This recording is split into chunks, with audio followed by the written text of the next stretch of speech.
Hi, I'm Charlene Collins Freeman, and welcome to my demo of playing with watercolor and ink blown faces. This is something totally new to me, and I'm exploring it with you for the first time in this video. The first thing I did was to cover my workspace with a plastic tablecloth, and then I laid out a few pieces of scrap paper to even keep that plastic clean. I'm just not sure how messy this is going to get. First, I pulled out a bottle of some drawing ink that I've had for a long time and haven't used. You should feel free to pull out whatever ink you have on hand that's in bottles like this.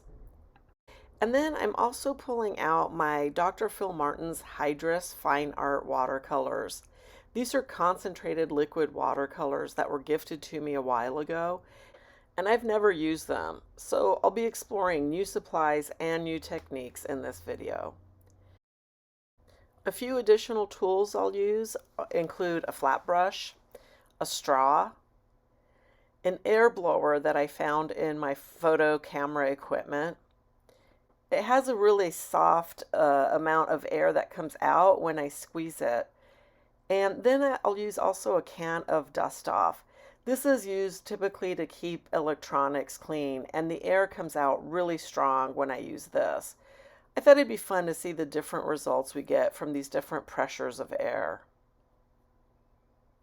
As far as the paper I'll use, I have piles of scrap paper left over from watercolor paper I didn't like or printmaking paper I haven't used. Here you see me testing that ink. And it comes with a dropper, which did not work well, so I'm using a brush to sort of splash it around. And I start off by practicing with my straw, then my camera blower, and then the can, just to see the different results I get. I also thought I'd hit it with a blow dryer. The blow dryer definitely is more out of control. With the other tools, I feel like I can sort of control the direction of the airflow better than with the blow dryer. These next drops I'm doing with the watercolor, that liquid watercolor that I have. I like that quite a bit. Again, I'm practicing with all of the other different tools I have. You can see I'm just using a piece of old watercolor paper just as a practice to get this going. Okay, so I figured it out. The ink actually doesn't spray all over the place. And I'm starting off with that watercolor, liquid watercolor that I have. I like that a lot more than the ink, so I'll stick with this for this experimentation. The paper is printmaking paper that I have. It's kind of a nice cardstock, nice and thick. And I'm drawing what I think will be the top of a head and then just blowing some of that extra liquid around to create crazy hair. Then I switch to a different color of that liquid watercolor, and I'm just cartooning in a face. I have no expectations of how this goes. I have to really get my sea legs first. Oh, that's a lot of spraying. This is a lot of just experimentation and knowing when to stop or figuring out how far you want to push things. Onto another scrap piece of paper. I have so many papers left over from projects and supplies that I've bought over the years, and this is a great use for those papers.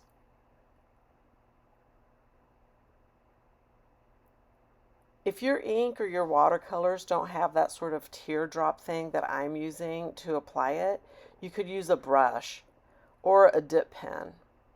And here I'm trying just the straw and blowing that around. Then I go to that can of air.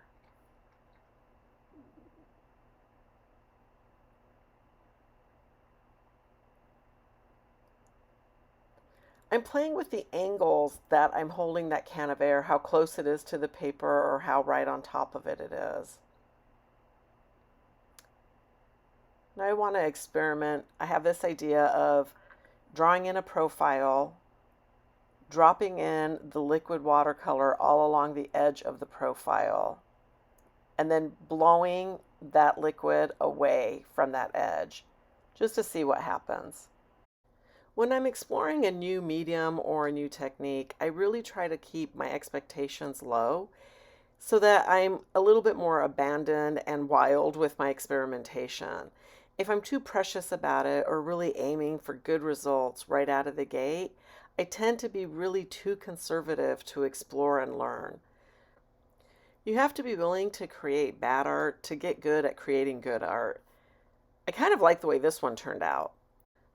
So my goal in this video is just to go a little bit crazy with all these different approaches and see what I can learn. I'm working pretty fast and furious, although this video is sped up and appears that I'm going even faster than I really am. You can see me laying down fresh scrap paper now and again, and that's just because I don't want to get a bunch of ink on the backs of these pages. Since I'm moving them off to a clean area to let them dry, I don't want to be transferring all this ink on the back of them as well.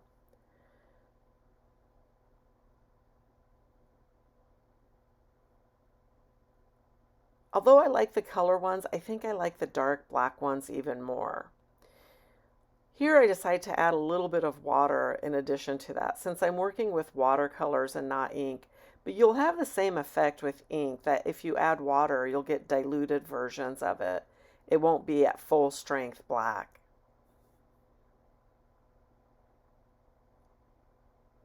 I do like using the straw.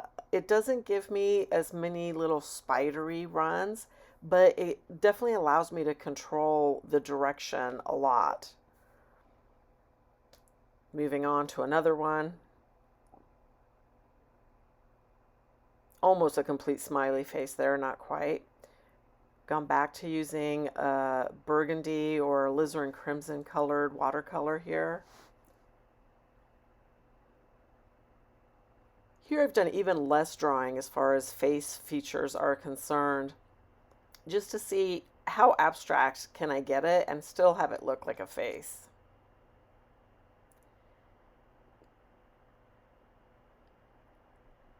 I'm tilting them all over to get that watercolor to run a little bit more wild. And now I want to start using a reference photo. I found this great reference on unsplash.com. Unsplash has photos loaded for people to use. They are copyright free and attribution free.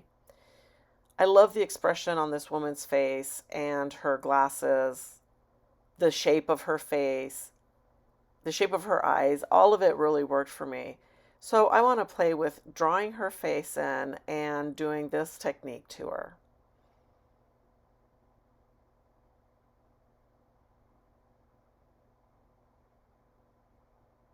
I decided to go ahead and add some colors on this one. I'm not really sure this is what I want to do, but this is the experimentation phase.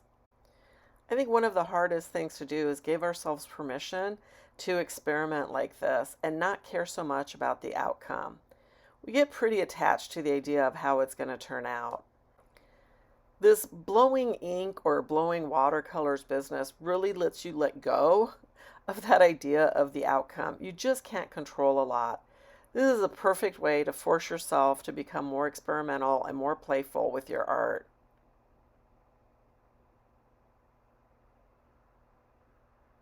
Here I'm trying the photo blower and it's just not having a big effect. It's just too gentle.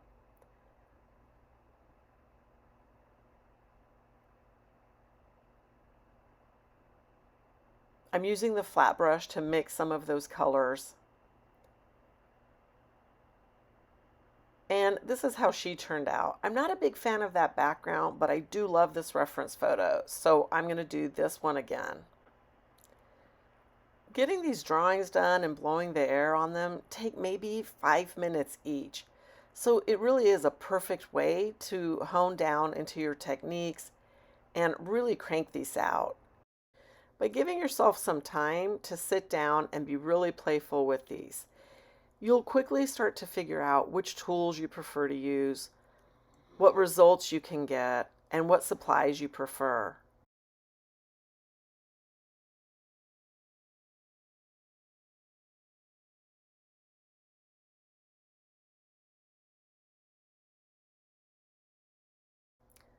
I'm surprised at how much I enjoy blowing air on this liquid. It splatters in unpredictable ways, but creates some really great results. I'm going to try this one more time. This time I've decided not to add a hat on her.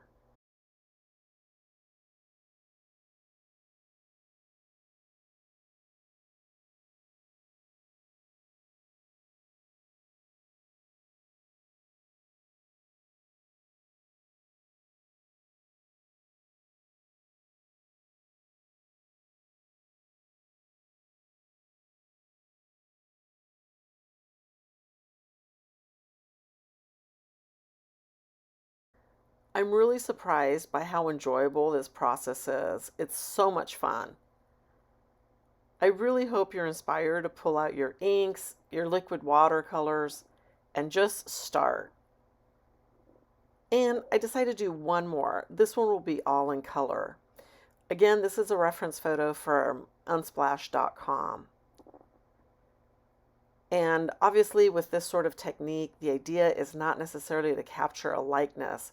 I'm using reference photos more as an inspiration and a starting point.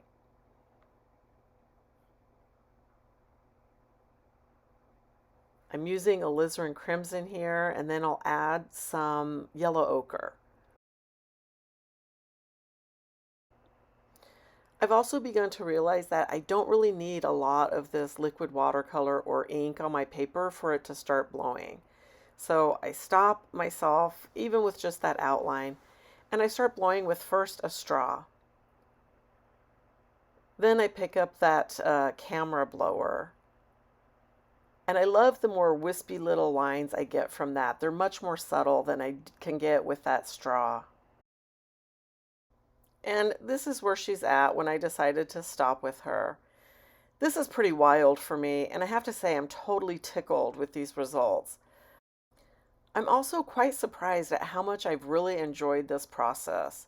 I hope you're inspired and that you'll get your watercolors and your inks out and just start having fun. I hope you've enjoyed this tutorial, and as always, thank you for joining me.